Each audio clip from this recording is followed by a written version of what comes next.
Kata sains berasal dari kata sains, scientia, dan sains, yang artinya mengetahui. Dalam kata lain, sains adalah logos, sendi, atau ilmu. Sains dapat diartikan sebagai ilmu pengetahuan yang bertujuan untuk mencari kebenaran berdasarkan fakta atau fenomena alam. Sudjana 2008 3-4. Sains yang dipahami dalam arti sebagai pengetahuan objektif, tersusun dan teratur tentang tatanan alam semesta. Sains pada wilayah yang sempit atau spesifik dapat dipahami sebagai ilmu pengetahuan alam, dan pada tataran yang luas dipahami sebagai segala macam disiplin ilmu pengetahuan.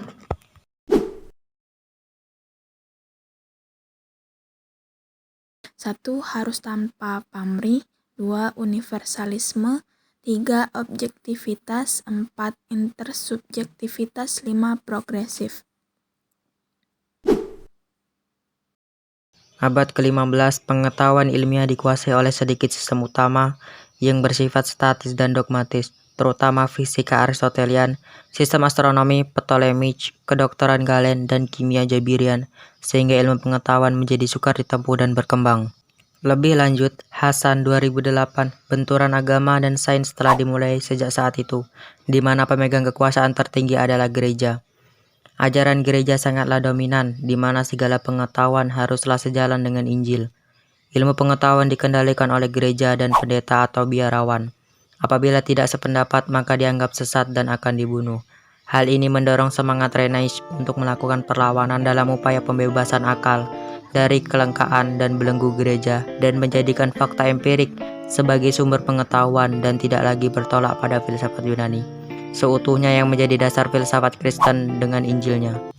Hal ini menunjukkan kelangkaan ilmiah di Eropa pertengahan abad ke-14 dan ke-15. Untuk mengatasi masalah tersebut, maka diperlukan sebuah pembaruan atau pergeseran suatu sistem yang dominan tersebut. Dengan kata lain, diperlukan sebuah revolusi dalam rangka pembebasan akal dari dominasi gereja.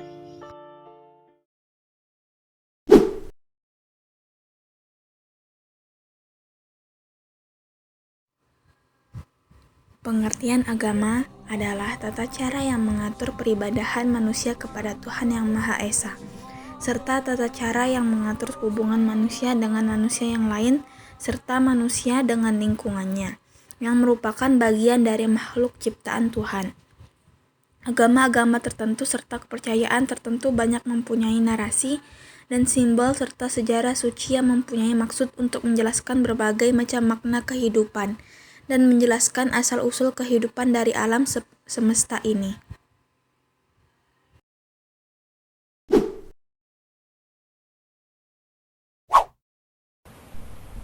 Agama dan sains tidak selamanya berada dalam pertentangan dan ketidaksesuaian. Banyak kalangan yang berusaha mencari hubungan antara keduanya. Pandangan beberapa pakar terhadap hubungan antara sains dan agama di antaranya tipologi Ian J. Barber. Terdapat 4 tipologi hubungan sains dan agama yang dibuat oleh Barber, yaitu pandangan konflik.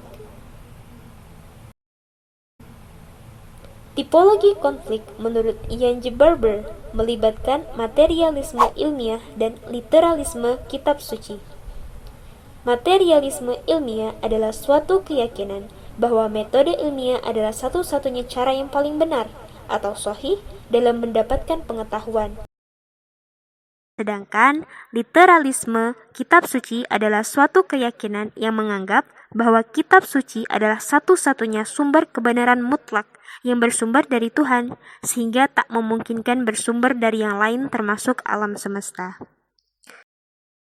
Pandangan konflik ini menonjol pada abad ke-19 dengan tokoh-tokohnya seperti Richard Dawkins, Francis Crick, Steven Pinker, serta Stephen Hawking. Menurut pandangan ini, sains dan agama adalah dua ekstrim yang saling bertentangan, sehingga orang harus memilih salah satu di antara keduanya, menolak agama dan menerima sains, atau menerima agama dan menolak sains. Jadi tidak heran bahwa tokoh-tokoh pada pandangan ini juga dikenal sebagai tokoh-tokoh yang menganut aliran ateis. Pandangan independensi. Tidak semua saintis memilih sikap konflik dalam menghadapi sains dan agama. Ada sebagian saintis yang menganut independensi. Mereka Tunggu dulu. Apa itu independensi?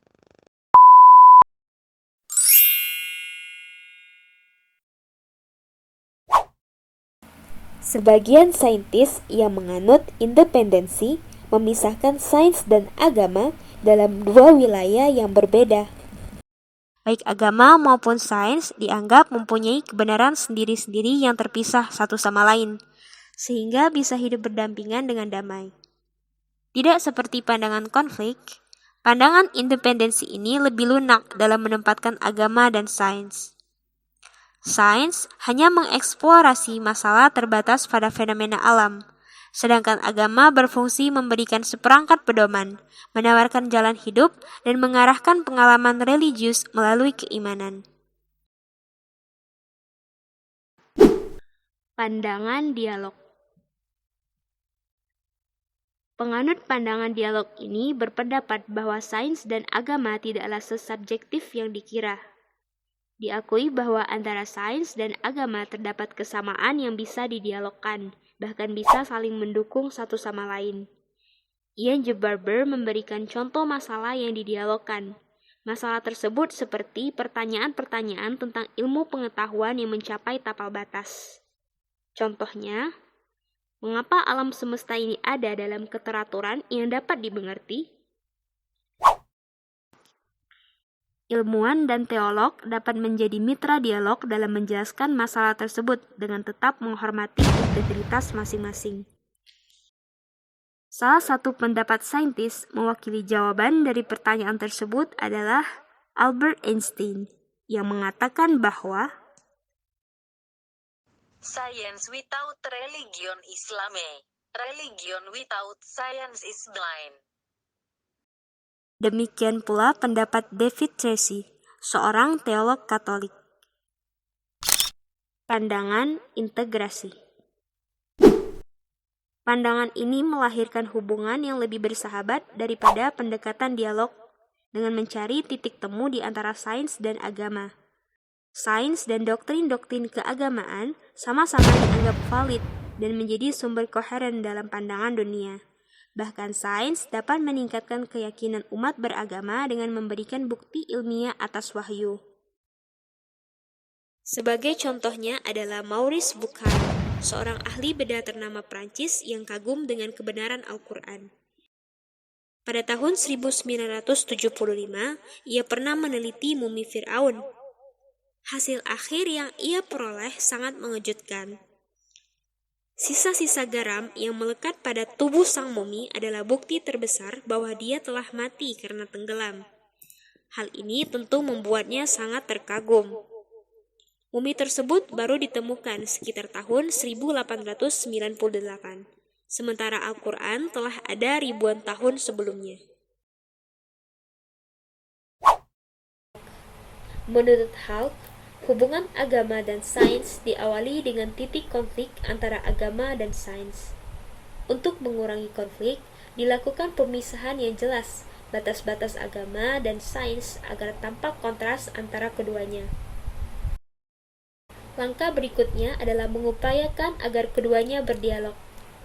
Setelah tahap ini dapat ditemukan kesamaan tujuan, yaitu mencapai pemahaman yang benar tentang alam. Selanjutnya, antara agama dan sains barulah dapat saling melengkapi.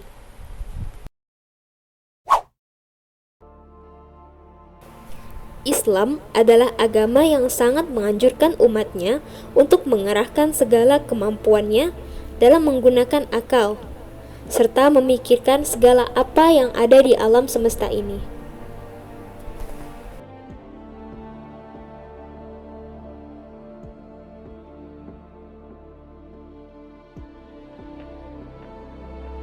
Peradaban Islam pernah memiliki khazanah ilmu yang sangat luas dan menghasilkan para ilmuwan yang begitu luar biasa.